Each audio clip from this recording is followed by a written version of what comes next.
fe Buganda tugamba waliwo emmandwa gye bayita emmandwa abwanika oba yali emulinye ku mutwe nga bazika Adonia anti Adonia amaze okufa yali wa UPC n'agamba bannange Adonia ono afudde naye bwe twali mu nsiko fe aba NRA twalinga twambala t-shirt za UPC ne tugenda mu villages mu Buganda ne tutta abantu ne tumala ne tukomawo kyovola abo abantu bakyawa gavumenti ya UPC.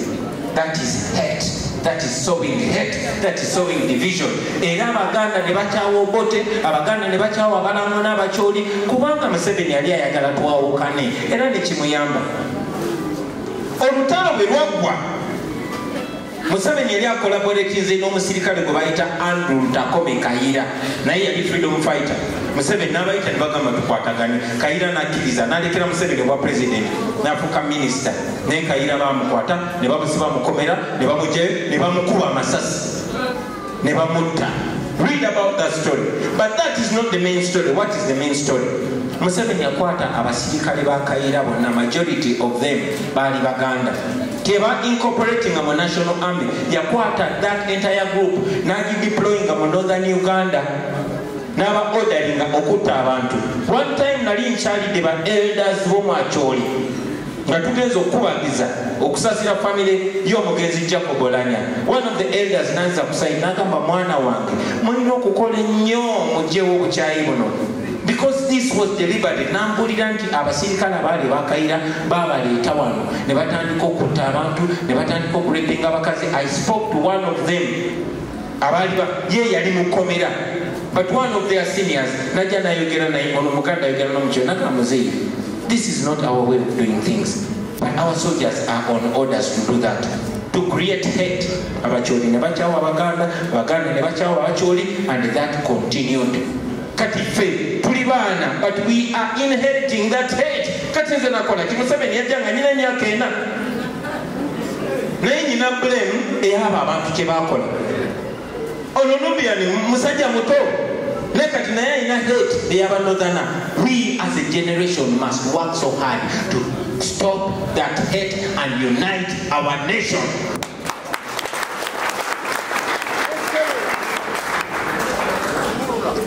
Making sure that in a new Uganda nekusanga mbukubanga president Muganda mbukuto omuntu omutadde investment omuyigiriza Luganda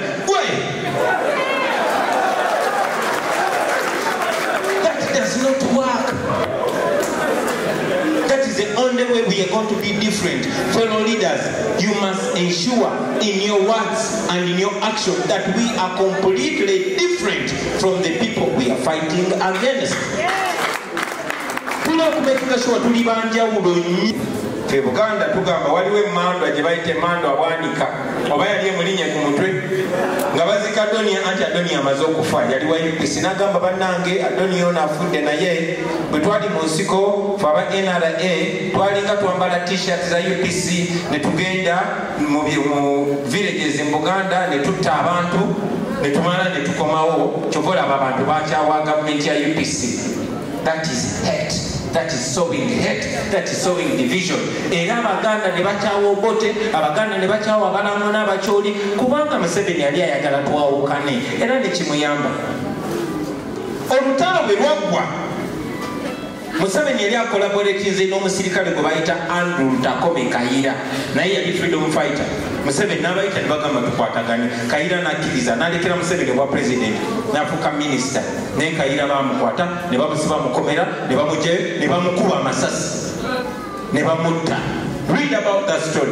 But that is not the main story. What is the main story? Museveni yakwata abasirikale ba Kayiira bonna, majority of them baali Baganda. Teba incorporating a national army. Yakwata that entire group n'agideploying mu northern Uganda. N'aba ordering okutta abantu. One time nali nkyalidde ba elders b'Omwakyoli nga tugenza okubagiza okusasira family y'omugenzi Jacob Olanya. One of the elders n'anza kusayira n'agamba mwana wange mulina okukola ennyo mugyewo obukyayi buno. Because this was deliberate. Nambulira nti abasirikale abaali bakaira babaleeta wano ne batandika okutta abantu ne batandika okurepinga abakazi. I spoke to one of them abaali ye yali mukomera. But one of their seniors, Naja Nayogera Naimono Mukanda Yogera Nomuchonaka Muzi, this is not our way of doing things. But our soldiers are on orders to do that, to create hate. Abacholi ne bachawa Abaganda, Abaganda ne bachawa Abacholi, and that continued. Katife tulibana, but we are inheriting that hate. Katinze nakola Museveni yajanga nyina myaka ena naye nyina blame eyaba abantu kye bakola. Ono Nubian musajja muto nekati naye ayina hate eyaba Northerner. We as a generation must work so hard to stop that hate and unite our nation.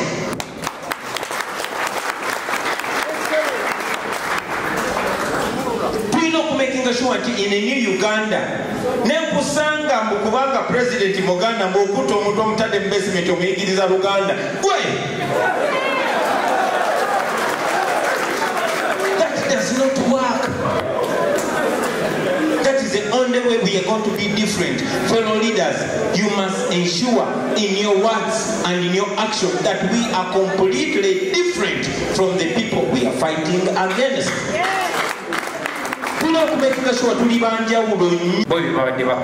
That will not work for as long as I am the leader of this revolution. So fellow leaders, that is a promise to our people. Please promise them those things. But again, that will not work for as long as I am the leader of this revolution. So fellow leaders, that is a promise to our people.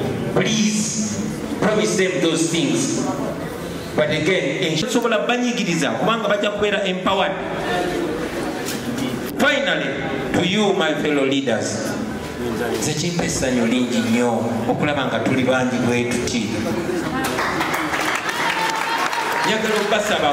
confident to begin with. Confident. Don't look at Kyagulanyi and think it's different. No! You are just as good as me, or even better. Believe in yourself. Move with confidence for as long as you are on a just cause. Better confident. That is just a language. Binyonyole mu Lukiga, binyonyole mu Lutoro, byogere mu Lunyoro, byogere mu Lukonzo, byogere mu Lulibiro. Sense is sense, regardless the language. We should build that confidence of a leadership. But if you're doubting yourself, get empowered. Finally, to you, my fellow leaders,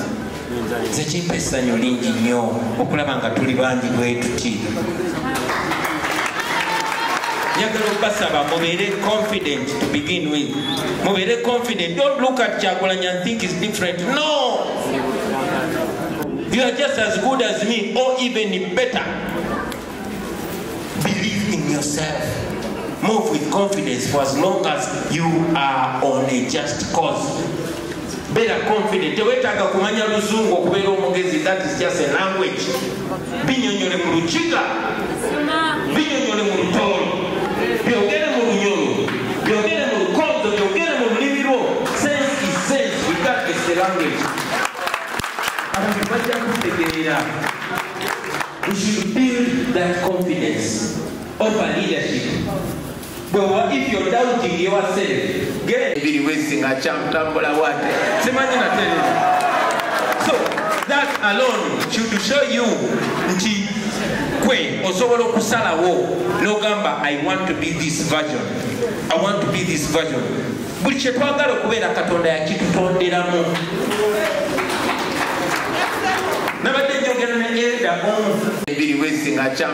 So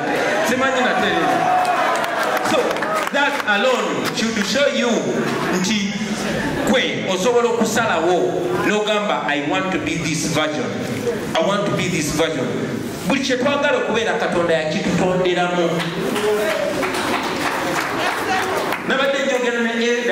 Feel the evil in you and feed the goodness in you.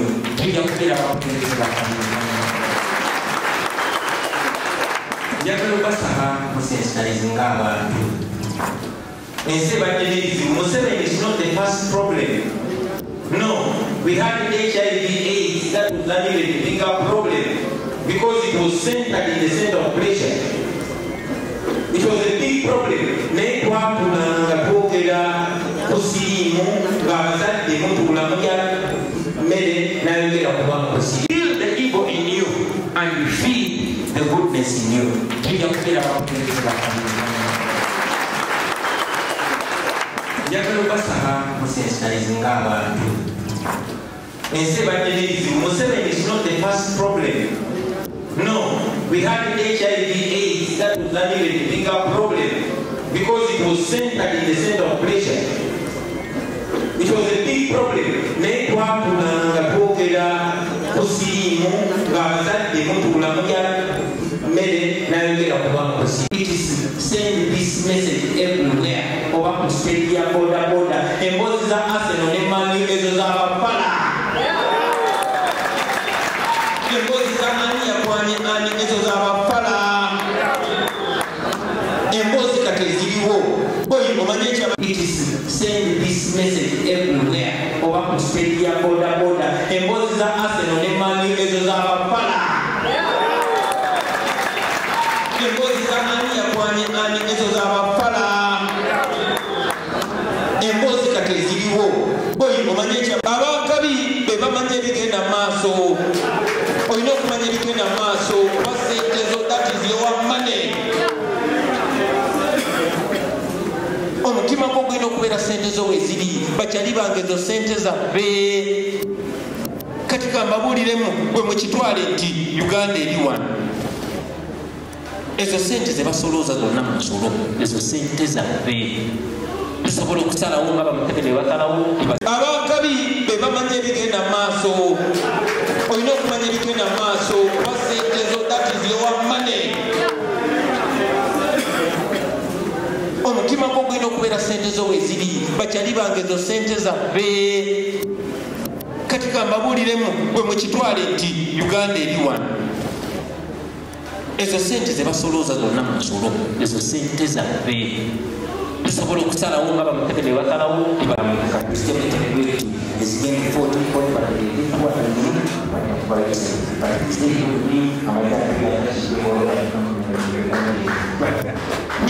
Bisaayi eriyamba eggwanga naye tusobola kubisayiringa nga tomanyi.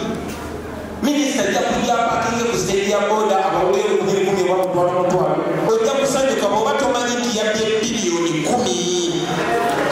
Naye bwe muba mumanyi ajjana kutya okuyimirira ku stage.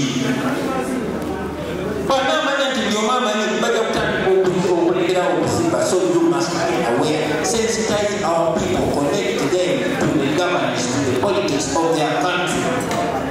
Make sure you don't leave. It's been 40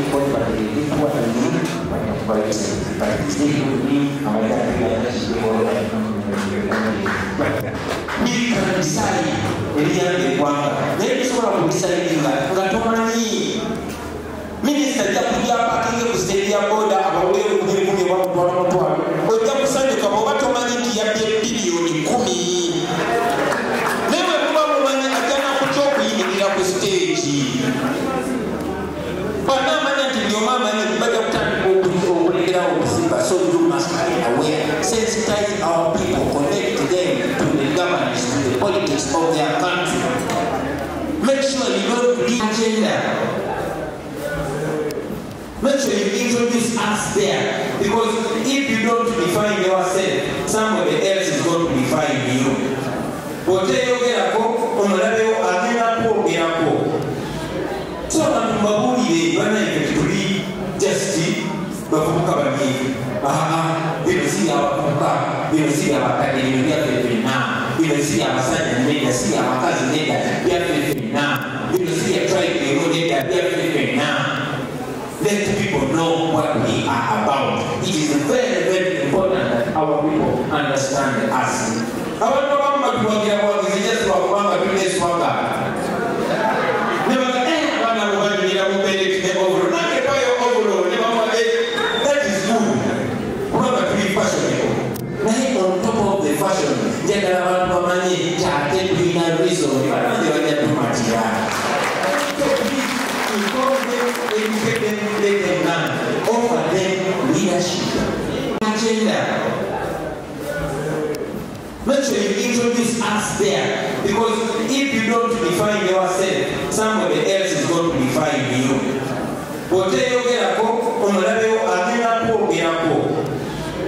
I'm babuli bana ikituli testi bavuka bani binasi abakuka binasi abakadiri ya fefina binasi abasanya nenda si abakazi nenda ya fefina binasi ya tribe nenda ya fefina. Let people know what we are about. It is very, very important that our people understand us. I want to know what we are about. It's just what we are doing. It's what we are doing.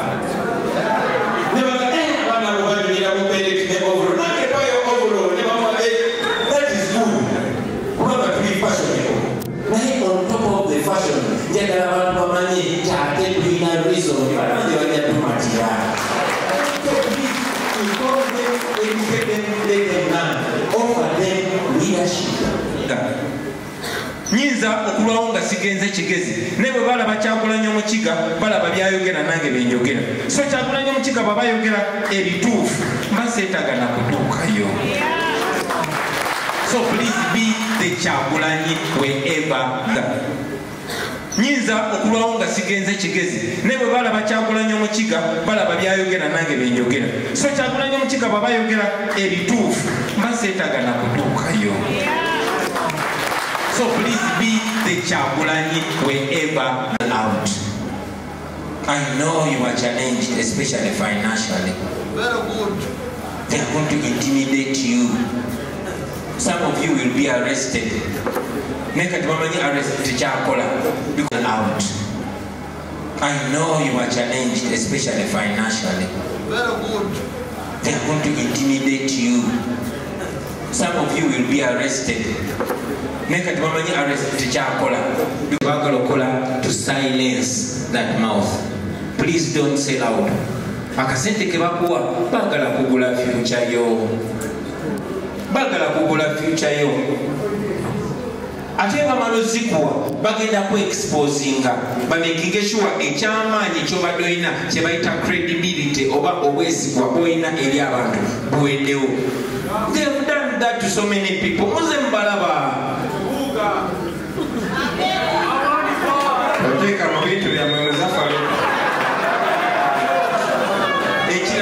And this is very important. Friends, to silence that mouth. Please don't say loud. Akasente kebakuwa bagala kugula future yo. Bagala kugula future yo. Ate bamalo zikuwa bagenda ku exposinga bamaking sure ekyamaanyi kyobadde olina kye bayita credibility oba obwesigwa bwolina eri abantu buweddewo. They have done that to so many people. Muze mbalaba.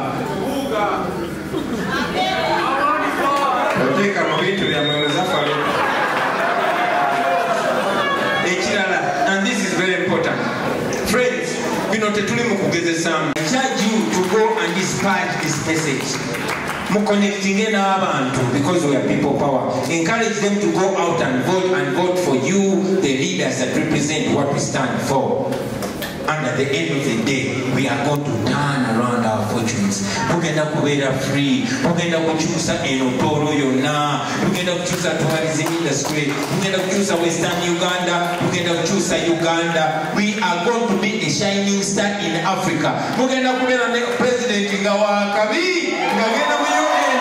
Bonna ne bagamba ye president wa Uganda. Ngagenda mu African Union. Bonna ne bagamba ye president wa Uganda. Ate nammwe n'omwana ali wansi ekyegegwa n'omwana ali wansi ekashali n'omwana ali wansi eyeye kasese ebukonzo.